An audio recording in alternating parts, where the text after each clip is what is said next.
Stars are born inside huge clouds of gas and dust called nebulae. In these nebulae, gravity pulls the gas together.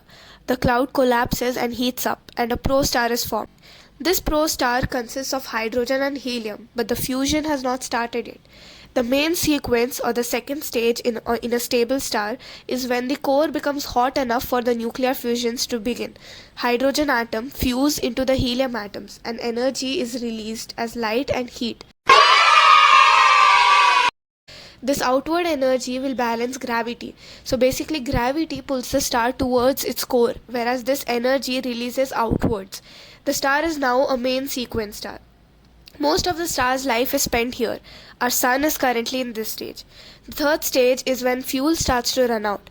The hydrogen in the core gets used up and fusion will slow down.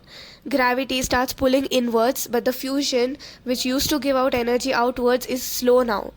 So the core will now contract and outer layers will expand. So the star has now become a giant. Now there's two possible paths after this, based on the mass. Now a low or a medium star like the Sun becomes a red giant. Outer layers will drift away and the planetary nebula forms the core, which remains as a white dwarf. This white dwarf slowly cools over billions of years.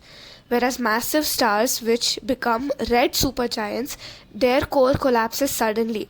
The outer layers will explode as a supernova. After the explosion, the small core becomes a neutron star and a very massive core becomes a black hole. Now this limit for a star to become a black hole is known as the Chandrasekhar limit.